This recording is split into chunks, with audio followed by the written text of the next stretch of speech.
कुल मिला के अगर हम बात करें तो बीजेपी के लिए ये परेशानी का सबब हो जाएगी। इस गठबंधन के सामने जब 2015 के विधानसभा चुनाव में भाजपा अकेली पड़ी थी तो हश्र सामने आ गया था। इस बार जातीय जनगणना, शिक्षक भर्ती जैसे मास्टर स्ट्रोक के सामने भाजपा अकेली खड़ी हुई। इधर लोकसभा चुनाव में बिहार भाजपा के पास प्रधानमंत्री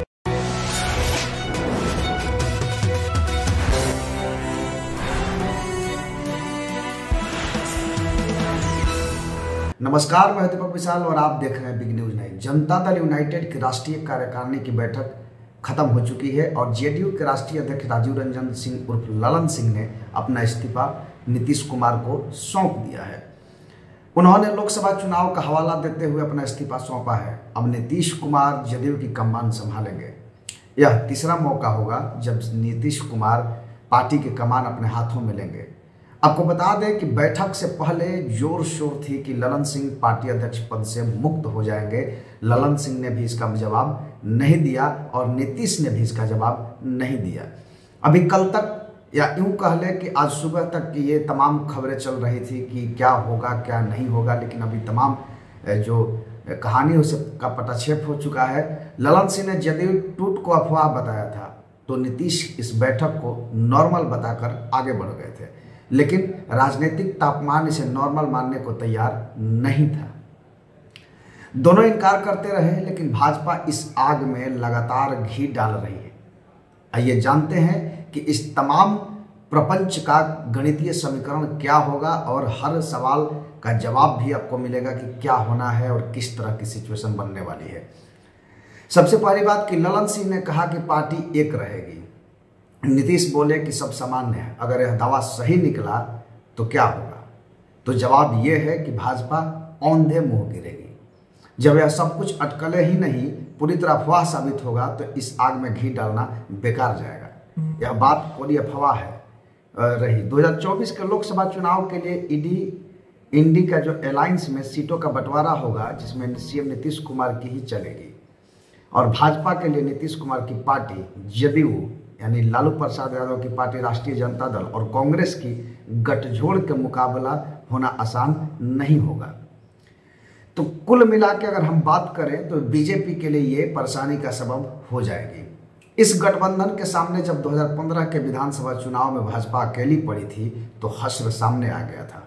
इस बार जातीय जनगणना, शिक्षक भर्ती जैसे मास्टर स्ट्रोक के सामने भाजपा अकेली खड़ी होगी। इधर लोकसभा चुनाव में बिहार भाजपा के पास प्रधानमंत्री नरेंद्र मोदी के मैजिक का ही सहारा लेना होगा। ललन सिंह ने कहा कि पार्टी एक रहेगी। अगर सिर्फ यह बात कायम रही तो बाकी जैसे भाजपा कह रही या अटकलें हैं वह सही निकला तो क्या होगा, तो इस पर भी मैं आपको बताता हूं कि इन तमाम चीज़ों का क्या अर्थ निकलता है, किस तरह की गणित बनेगी और क्या समीकरण सेट होने के और क्या मैसेज मिलना है। तो आपको बता दें कि इसके जवाब में यह है कि जदयू अध्यक्ष ललन सिंह को राजद अध्यक्ष लालू प्रसाद यादव से करीब होने के नाम पर हटाना मुख्यमंत्री नीतीश कुमार के लिए आज नहीं तो कल मुसीबत में डालेगा। दोनों दल एक साथ सरकार में हैं और दोनों के राष्ट्रीय अध्यक्षों की बातचीत को गलत ठहराना अंततः नीतीश के लिए ही हानिकारक साबित होगा। और इधर दोनों पार्टी प्रमुखों में नजदीकी के नाम पर अगर ललन सिंह पार्टी से मुक्त होते हैं तो निश्चित तौर पर इन दोनों दलों का गठबंधन भी सवाल के घेरे में आ जाएगा।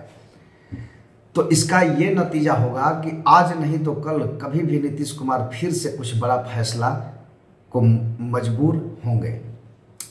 सीएम नीतीश कुमार ने कहा कि बैठक सामान्य है। अगर उनका ये वाक्य को हम सही मानते हैं और ये वाक्य सही निकलता है तो इसके क्या मायने हो सकते हैं, इस पर भी हम चर्चा करेंगे। तो आपको बता दें कि सामान्य बैठक के दौरान सामान्य तरीके से अध्यक्ष बदल दिया गया। ये अभी जो देखा जा रहा है कि किस तरह से अध्यक्ष बदला गया तो वो सामान्य ही होगा, जैसे नीतीश कुमार कह रहे थे। अगर ये सामान्य बात है और चुपचाप ललन सिंह को किनारे कर दिया गया तो सवाल उठेगा कि कुछ समय पहले ही उन्हें दोबारा अध्यक्ष क्यों बनाया गया था। इस सवाल का जवाब तो नीतीश कुमार को इसी बैठक में देना होगा। इसके बाद अध्यक्ष के लिए 3 विकल्प होंगे। हालांकि अभी तक इस 3 विकल्पों के बारे में क्लियरेंस मिल चुका है क्योंकि नीतीश कुमार को अध्यक्ष चुन लिया गया है और ये नाम खुद ललन सिंह ने प्रस्तावित किया है। तो ललन सिंह के प्रस्तावित करने के बाद मुख्यमंत्री नीतीश कुमार ही जेडीयू के राष्ट्रीय अध्यक्ष होंगे। नीतीश के अलावा 2 फॉरवर्ड हैं और ललन भी फॉरवर्ड हैं, इसलिए संदेश के लिहाज से जेडीयू अध्यक्ष तय होंगे। हालांकि ये तमाम जो गणित और समीकरण है ये पहले की सोची चीज़ें हैं। फिलहाल अब ये क्लियर हो चुका है कि नीतीश कुमार जेडीयू के राष्ट्रीय अध्यक्ष होंगे। अब सामने जदयू राजद के बीच फिलहाल समन्वय बनाना भी चुनौती होगा और इंडी अलायंस में भागीदारी को मजबूती से लाते हुए वापस नीतीश कुमार को यहाँ चेहरा के रूप में लाने की अहम जिम्मेदारी दी गई है। ललन सिंह को इसमें फेल माना गया, क्योंकि अगर उनको अध्यक्ष पद से हटाया जा रहा है तो कहीं ना कहीं ललन सिंह इसमें फेलुअर हैं और इसलिए उनको यहाँ से हटना पड़ा। अध्यक्ष बदला जाए या यह बैठक पूरी तरह सामान्य भले ही रह जाए, 15 जनवरी से पहले सम्मानजनक सीटों के साथ इंडी अलायंस में नीतीश कुमार का चेहरा सुदृढ़ करना भी जरूरी होगा और लालू तेजस्वी को लेकर ईडी की कार्रवाई पर अपडेट रहना भी।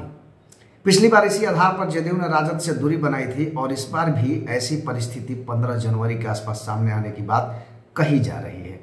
हालांकि अभी क्या होगा आगे कुछ तय नहीं है। नीतीश कुमार बैठक से बाहर आ चुके हैं और सबसे बड़ी खबर ये है कि जो इस पार्टी करने की बैठक थी उसमें ललन सिंह ने खुद अपने इस्तीफा की पेशकश की है। नीतीश कुमार के नाम का प्रस्ताव उन्होंने रखा और बाकी जो कार्यकर्ता थे उन्होंने नीतीश कुमार के नाम पर ठप्पा लगाया और नीतीश कुमार अब अध्यक्ष पद के लिए मान भी गए हैं। तो अब तक की ये खबर थी और क्या इम्पैक्ट पड़ना है इनके अध्यक्ष बनने से और इनकी बातों से, ये तमाम चीज़ें आगे आपको पता चलेगी। फिलहाल हम बिहार में राजनीतिक घटनाओं को पल पल की खबर आप तक पहुंचाते रहेंगे। आप बने रहिए बिग न्यूज़ 9 के साथ। और अगर आप ये खबर यूट्यूब पर देख रहे हैं तो हमारे चैनल को सब्सक्राइब कीजिए और फेसबुक पर देख रहे हैं तो हमारे पेज को फॉलो कीजिए और साथ ही साथ कमेंट बॉक्स में ज़रूर बताइए कि क्या बदलाव करने की ज़रूरत है और आपको ये खबर कैसा लगा। ऐसे तमाम खबरों को हम लेकर के आते रहेंगे। आप बने रहिए हमारे साथ। नमस्कार।